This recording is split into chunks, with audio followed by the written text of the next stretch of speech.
le coaching hollandais. 4h30 vendredi matin. Cela faisait à peine 2 heures qu'ils s'étaient couchés lorsque le réveil sonna. Difficilement, ils émergèrent petit à petit de cette minuscule nuit. Ils étaient éclatés au sol, comme ils disaient, mais habités d'une énergie inépuisable, celle des voyages entre amis. Des années qu'ils en parlaient comme du week-end qui allait être gravé à jamais dans leur amitié. Jadis, peu pratiqué en Europe, ce rite de passage était devenu une véritable institution. Alors, après un petit café nécessaire à leur survie, le petit groupe prit la voiture et roula en direction de l'un des Eldorado du genre, Amsterdam. L'enterrement de vie de garçon d'Alexandre pouvait officiellement commencer. S'ensuivirent 5 heures et des brouettes de route où ils chantèrent, discutèrent, éructèrent et bien sûr ronflèrent. Une fois arrivés en Hollande, alors oui, j'utilise ici le terme Hollande et non Pays-Bas, oui, je sais qu'Amsterdam est la capitale des Pays-Bas et que la Hollande ne représente que 2 provinces des Pays-Bas sur 12, mais j'aime bien utiliser le mot Hollande, parce que c'est haut, alors que les Pays-Bas, c'est bas. Arrivée à destination donc, la petite bande fit un premier arrêt à l'hôtel Resort Amsterdam, où chacun put déposer ses affaires dans une magnifique chambre de 6 mètres carrés pour 5 personnes. Bon, ok, c'était plus un couloir qu'une chambre en réalité, mais pas cher. Et, en vrai, on va pas à Amsterdam pour rester à l'hôtel, donc tant qu'on peut dormir, c'est bon, non ? On reconnaissait bien là le pragmatisme de Christophe, témoin et organisateur de l'EVG. Amis depuis le lycée, Alexandre et lui avaient toujours réussi à garder contact malgré un éloignement géographique et culturel flagrant. En effet, Alexandre était parti faire une école de commerce dans le sud de la France, alors que Christophe était resté à Paris pour faire lettres modernes à la fac. Ce dernier était d'ailleurs assez nerveux de rencontrer ses autres potes. Les mecs d'école de commerce avaient la réputation d'être des gros fêtards, mais pas très futés. Fort heureusement, Christophe avait regardé tous les films américains qui traitaient d'enterrement de vie de garçon. Il avait donc un plan pour s'intégrer au groupe. Aussi, quand chacun fut installé, il prit la parole. Maintenant que nous sommes enfin arrivés à Amsterdam, telle une foule en festival, les autres répondirent avec des grands cris et applaudissements. Merci. Donc, comme je disais, maintenant que nous sommes installés, je vous propose d'aller directement dans le centre-ville pour un premier coffee shop. Même réaction de cette mini-foule en délire. Se défoncer la gueule, tel était son plan. Alexandre profita de l'ambiance pour se lever et démarrer un petit discours, car c'est le genre de choses qu'il allait bientôt devoir savoir faire, en tant qu'homme marié. Merci les mecs d'être tous là pour mon EVG. Avec les préparatifs du mariage, vous le savez, j'ai pas été très présent ces derniers temps auprès de vous. Mais c'est que Marie me fout pas mal la pression aussi. Enfin merde, est-ce que c'est normal en fait d'être sous pression pour un événement qui est censé célébrer notre amour ? Qu'est-ce que j'en ai à foutre putain que ce soit la bonne couleur pour ce putain de faire-part ? Je vous jure les gars, des fois j'ai envie de partir et plus jamais revenir. Un silence gêné suivit sa dernière phrase, puis il éclata de rire en ajoutant que, bien évidemment, qu'il déconnait. Mais son rire était beaucoup trop fort pour qu'il n'y ait pas un fond de vérité là-dessous. Il était temps pour le groupe d'affronter le centre-ville. Ils s'habillèrent alors chaudement et partirent en direction du premier coffee shop. Il régnait dans les rues une atmosphère tranquille en ce début d'après-midi. Christophe se fit la réflexion que l'architecture aurait beaucoup plu à Coralie, sa nouvelle petite amie, et en profita pour lui envoyer un message en lui promettant qu'il reviendrait un jour avec elle. Alors qu'Alexandre avait rencontré sa future femme au lycée, Christophe, lui, n'était que depuis quelques mois avec Coco, comme il aimait l'appeler. Ils s'étaient rencontrés dans un magasin de musique où Cricri aimait bien faire un peu de gratte sur des guitares qu'il n'aurait jamais les moyens de se payer. Coco, de son côté, souhaitait s'initier à la guitare et prit Christophe pour un vendeur. Celui-ci ne se fit pas prier et lui fit essayer l'intégralité des guitares du magasin. C'est au moment de passer à la caisse qu'elle s'aperçut qu'il n'était pas du tout vendeur et lui proposa de lui payer un verre pour s'excuser d'avoir abusé de son temps.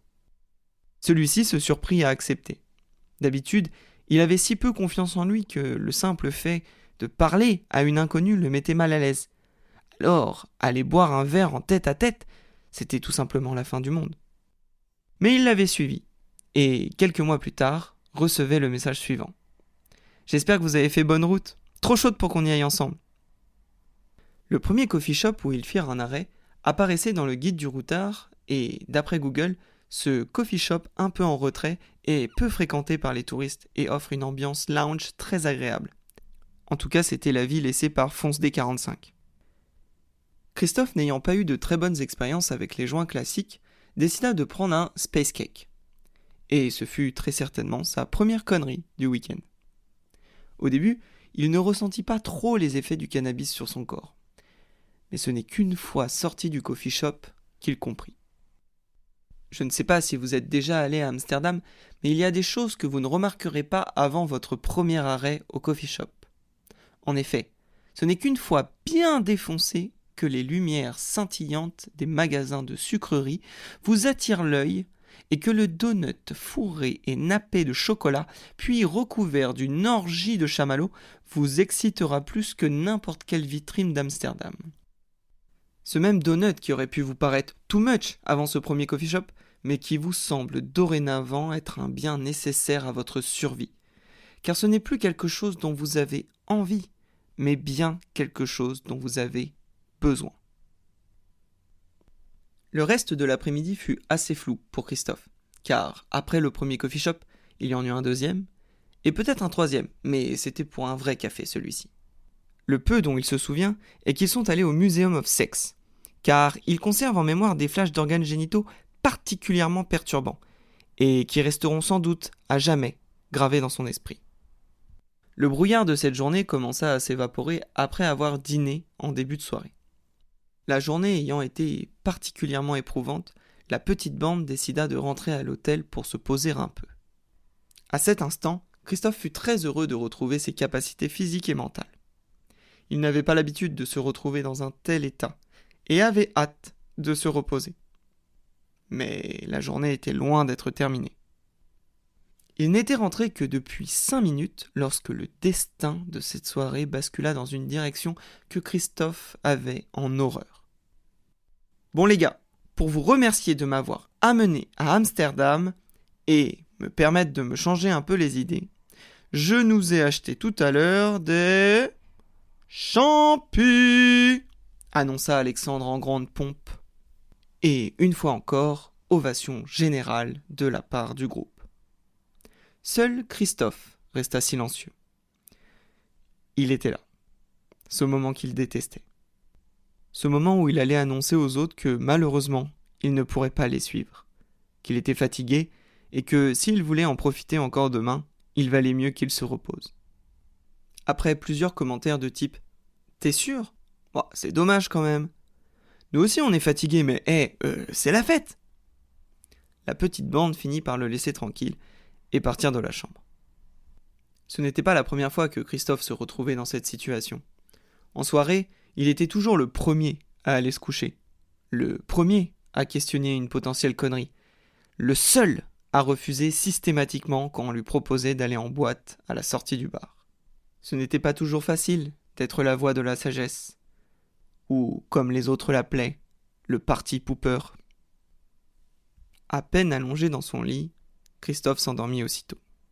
Mais son sommeil fut vite troublé par quelqu'un qui toquait à la porte de la chambre. La tête à moitié dans le cul, Christophe peina à se lever et maudit un des gars qui avait très certainement oublié quelque chose. Aussi, une fois la porte entr'ouverte, il courut se remettre dans son lit. La personne entra et referma la porte derrière elle. Puis, elle s'approcha et dit d'une voix calme. « Bonsoir, Christophe. Je suis désolé de t'avoir réveillé, mais il faut absolument qu'on se parle. » Le sang de Christophe se glaça. Il n'avait pas reconnu la voix qui s'était adressée à lui. Et, pour cause, en se relevant, il découvrit face à lui un parfait inconnu. Abasourdi, il ne put balbutier qu'un vague « Qu'est-ce que vous faites là ?» L'inconnu lui répondit alors avec énervement. « Toi, qu'est-ce que tu fais là ? à dormir alors que tes potes sont en train de faire la fête. Ça fait des semaines que tu prépares cet enterrement de vie de garçon. Enfin, des années même. Tu en avais même parlé à Alexandre le jour où il s'est mis avec Marie au lycée. Christophe entra alors dans un état de choc mental. S'il avait été une machine, il aurait frisé.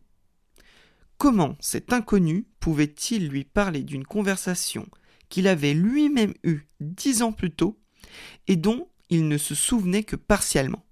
Mais avant même qu'il ait pu traiter l'information, l'inconnu reprit d'une voix plus douce. « Pourquoi tu fais toujours ça, hein ? Tu restes toujours dans ta zone de confort. Je veux dire, c'est comme avec ta musique.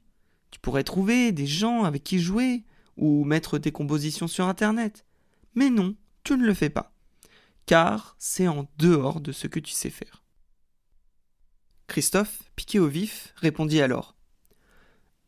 D'une part, je ne sais pas qui vous êtes, alors je vous prierai de sortir de cette chambre. Et puis, je ne sais pas comment vous avez eu ces renseignements sur moi, mais ils sont complètement faux. Ma musique, c'est très personnel. Et quel rapport entre ça et le fait d'aller prendre des champignons hallucinogènes ? Le rapport ? Répondit l'inconnu énervé. Tu ne vois pas le rapport ? Eh bien, moi je vais te le montrer, le rapport. L'inconnu agrippa alors la manche de Christophe et le tira vers la porte. En traversant le cadre de celle-ci, il fut ébloui par une lumière aveuglante, celle du soleil. Il ne se trouvait plus dans l'hôtel miteux d'Amsterdam, mais dans une cour de collège. Il faisait jour et l'endroit était désert. Le rythme cardiaque de Christophe s'accéléra. Ce n'était pas n'importe quelle cour de collège, c'était le collège où il avait passé les pires années de sa vie.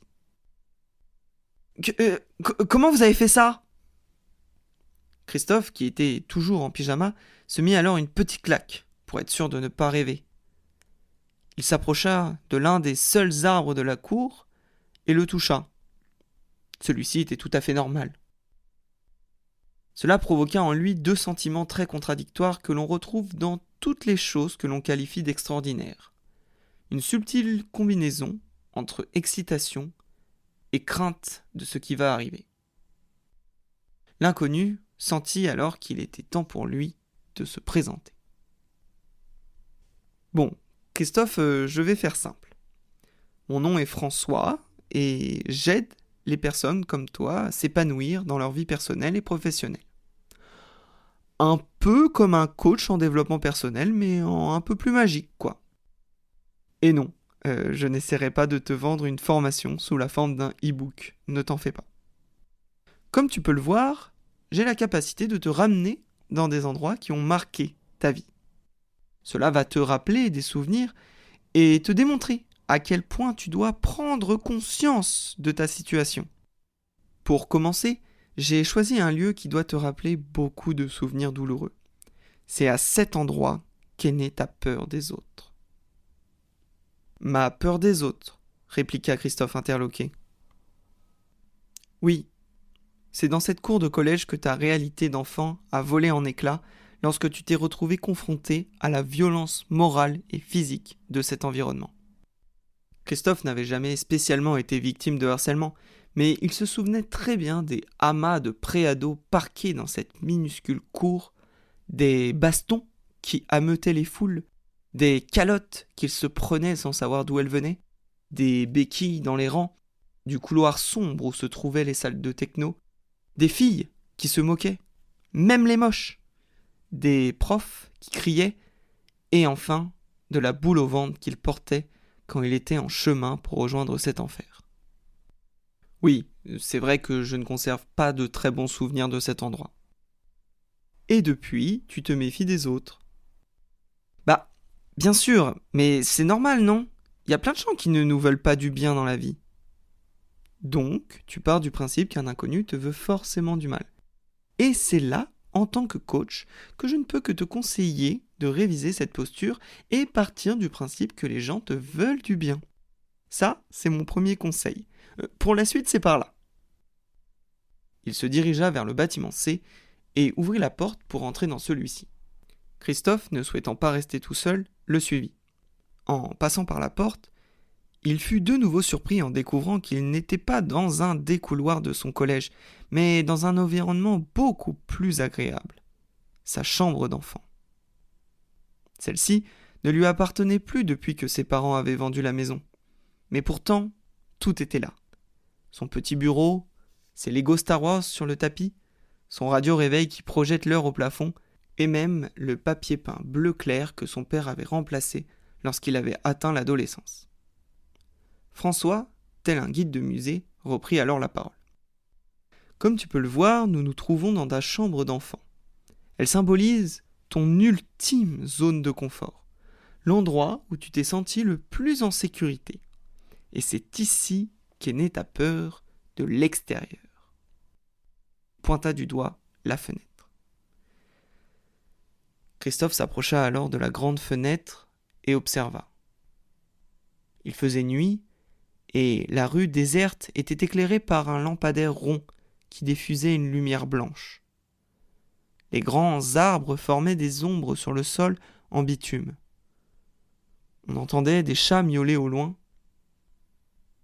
C'était une scène paisible pour l'adulte qu'il était, mais un sentiment de malaise s'empara de lui.